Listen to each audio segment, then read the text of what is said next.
Hello everyone and welcome back to Hinkhoj Dictionary Vocabulary Series session of idioms and phrases part 10. Part 1 to part 9 already आ चुके हैं, description में link दी हुई है, आप लोग सब रेफर कर सकते हो। तो शुरू करते हैं हम हमारा आज का पार्ट 10। आज के सेशन के लिए सबसे पहले हमने जिस इडियम एंड फ्रेज को लिया है वो है by the skins of one's teeth. By the skins of one's teeth और बाय अ विस्कर, इसका मीनिंग क्या होता है? इट मीन्स नैरोली बाय और by a hair breadth. Narrowly यानी थोड़े से अंतर से, जब भी कुछ थोड़े से अंतर से होता है, थोड़ा सा अंतर, तब हम कहते हैं narrowly by the skin of one's teeth. Example लेते हैं, एकदम क्लियर हो जाएगा। Priyal passed the exam by the skin of her teeth, यानी क्या कहा जा रहा है? प्रियल ने जो एग्जाम पास किया, थोड़े से अंतर से पास किया। कैसे?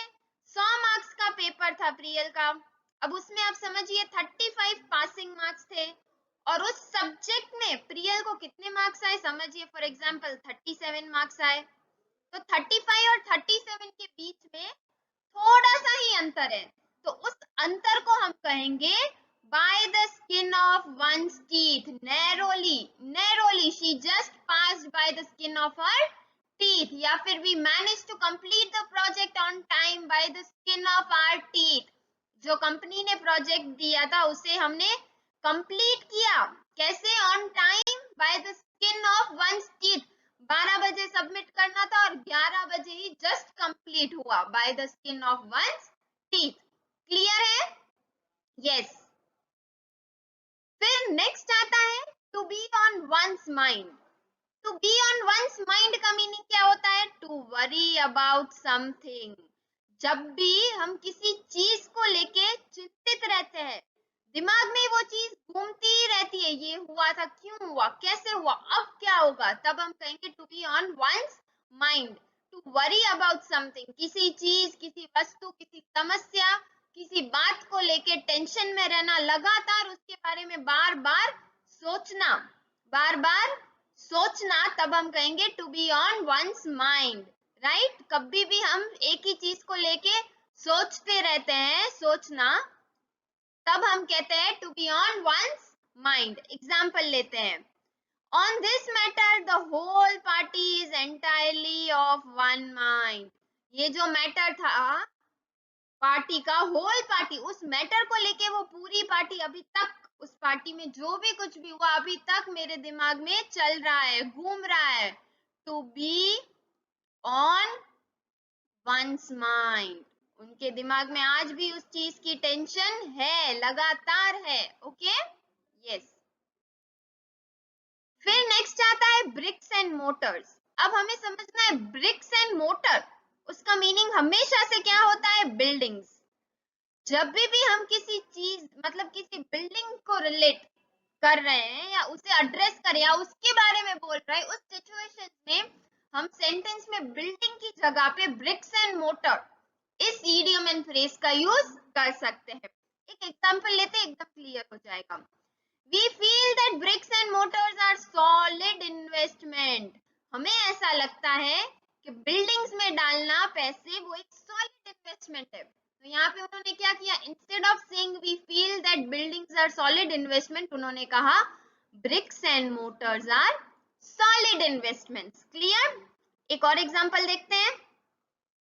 I was nearly 40, समझिए, I was nearly 40 when I first invested.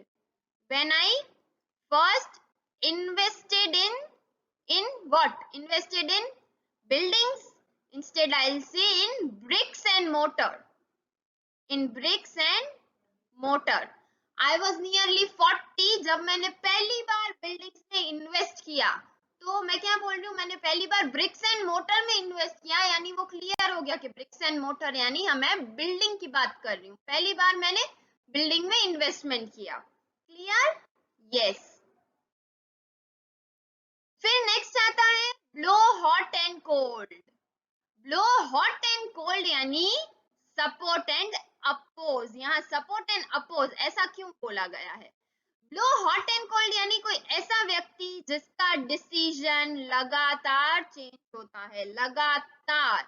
जैसे येलो कलर की कोई चीज देखी, 2 मिनट के लिए उन्होंने बोला yes I like this, yes, फिर 5 मिनट में बोलेंगे no no no no no no, ये चीज तो बिल्कुल नहीं पसंद, नहीं चाहिए। फिर डिसीजन चेंज होगा, फिर यस, फिर नो, फिर यस, फिर नो, यानी एक फर्म डिसीजन नहीं लेते, कॉन्स्टेंटली उनका जो माइंड है वो चेंज होते रहता है, constant change in one mind, change in once mind, changes once mind, right. लगातार उनका दिमाग बदलते रहता है किसी चीज को लेके, उस वैल्यू को लेके। She keeps blowing hot and cold about the wedding, about the wedding यानी कभी ये वेन्यू चाहिए, कभी वो वेन्यू चाहिए, एक डिसीजन नहीं है, नहीं ये ही करना है।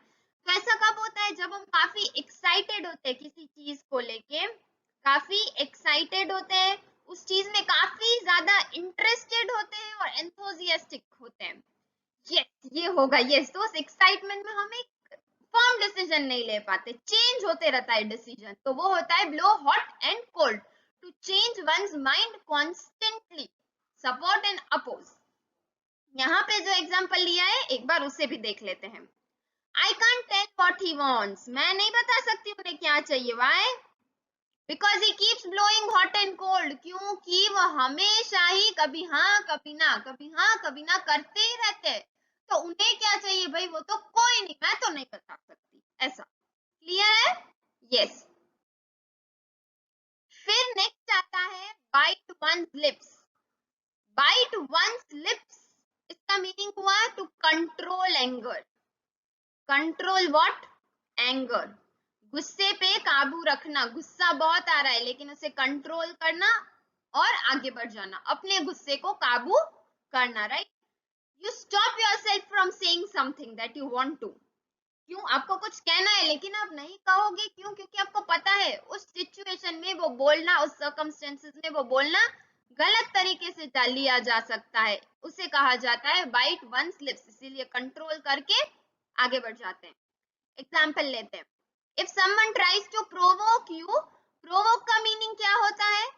प्रोवोक का मीनिंग होता है जानकर समझकर सामने वाले को गुस्सा दिलाना। मुझे पता है ये बात बोलूंगी तो आपको गुस्सा आएगा, मैं जानबूझ के वही बात बार बार लगातार बोलूंगी ताकि आप गुस्सा हो, तो मैं आपको प्रोवोक कर रही हूँ, राइट। तो क्या कहा जा रहा है? If someone tries to provoke you, just bite your lip and keep walking. अगर आपको पता है सामने वाला आपको गुस्सा दिलाने की पूरी पूरी कोशिश कर रहा है, तो क्या कीजिए? कंट्रोल कीजिए अपना गुस्सा और आगे निकल जाइए, राइट। उनके सामने कुछ भी रिएक्ट ना करे, अपना गुस्सा ना निकाले क्योंकि वो जाया हो जाएगा, right. Bite one's lip, control one's anger. फिर नेक्स्ट आता है beat, beat black and blue. Beat black and blue यानी टू पनिश सीवियरली, जब हम किसी को पनिशमेंट देते हैं तब हम कहते हैं बीट ब्लैक एंड ब्लू, और वो भी बहुत बुरी तरह से, जैसे किसी को मार पीट के, somebody is beaten up, या फिर उतना खराब तरीके से मारा पीटा होगा कि उन्होंने उस इंजरी को सस्टेन कर लिया होगा, या फिर वो उस इंजरी से रिकवर हो रहे होंगे, सस्टेनिंग इंजरी, उस हद तक उन्हें पनिशमेंट दी गई होगी, मारना पिटाई, धब्बे रह गए होंगे बॉडी पे, हॉस्पिटलाइज भी किया गया होगा, लेकिन वो उस इंजरी को रिकवरी में ला रहा है, तब हम कहते हैं बीट ब्लैक एंड ब्लू। मारना पीटना थोड़ा बहुत अलग बात है, लेकिन जब वो सीवियर लेवल पे होता है तब ये फ्रेज होता है beat black and blue. Example लेते हैं, The thief was bitten black and blue by the people who caught him। देखिए चोर जो था उसे बहुत ही बुरी तरह से मारा गया जब उसे आम जनता ने पकड़ा, या फिर लोगों ने उसे पकड़ लिया। जैसे ही लोगों के हाथों में आया, बिना सोचे समझे बहुत बुरी तरह से उसकी पिटाई हो गई। That is beat black and blue. फिर नेक्स्ट आता है be in one's bonnet. Be in one's bonnet यानी to be crazy about something. To be crazy about something, किसी चीज के लिए पागल होना, किसी चीज के लिए पागल होना। जब भी आप किसी चीज को लेके, किसी आइडिया को लेके बहुत ही ऑब्सेस हो जाते हो, यही लगातार लगातार लगातार वही बातें करते रहते हो, सोचते रहते हो, then it is said be in one's bonnet, यानी उस चीज के पीछे वो पागल हो चुकी है, ऑब्सेस हो चुकी है। एग्जाम्पल देखते हैं। I prefer not to show that I have a bee in my bonnet about this plan. ये जो प्लान है उसके बारे में मैं अपनी एक्साइटमेंट नहीं दिखाना चाहती, अपना ऑब्सेशन नहीं दिखाना चाहती कि मैं उससे ऑब्सेस्ड हूँ, मुझे नहीं दिखाना, लेकिन मैं अंदर से काफी ज्यादा, there is a bee in my bonnet, मैं बहुत ही ज्यादा क्रेजी फील कर रही हूँ, एक्साइटेड हूँ, ऑब्सेस्ड हूँ, राइट। तब हम कहते हैं बी इन वंस bonnet। या फिर हम ऐसे भी कह सकते हैं she never stops talking about healthy eating। चलिए, about healthy eating she got a real bee in her bonnet about it। क्यों लग रहा है ऐसा, जिस हिसाब से वो हेल्दी खानों की बात कर रही है, ऐसा लग रहा है कि वो हेल्दी फूड से ऑब्सेस्ड है। there is a bee in her bonnet, right? yes। फिर नेक्स्ट आता है be nipped in the bud। be nipped in the bud यानी to destroy a thing in the very beginning। ये important है, समझिएगा अच्छे से। be nipped in the bud यानी to destroy a thing in very beginning, यानी to stop something immediately। किसी चीज को immediately रोक देना, to stop something immediately। क्यों ऐसा करते हैं हम? why शुरू होते ही उस चीज को रोक देना, क्योंकि ऐसा किया जाता है, क्योंकि अगर वैसा ना किया गया तो वो आगे जाके एक वर्स प्रॉब्लम बनेगा, एक बड़ी प्रॉब्लम बन सकता है। जब भी कुछ शुरू करते ही हमें पता चल जाता है कि नहीं अगर ये आगे बढ़ा तो और मुसीबतें बढ़ने वाली है, तब हम क्या करेंगे, उस चीज को वहीं रोक देंगे। Destroy the thing in very beginning, immediately उसे स्टॉप कर देंगे, तो उसे कहते हैं be nipped in the bud. Immediately starting में ही उस चीज को स्टॉप कर देना, रोक देना, डिस्ट्रॉय कर देना। एग्जाम्पल देखते हैं, समझ एकदम अच्छे से आ जाएगा। Inflation will only get worst. Inflation यानी महंगाई, प्राइस इंक्रीज होता है जब, तब कहा जाता है इन्फ्लेशन।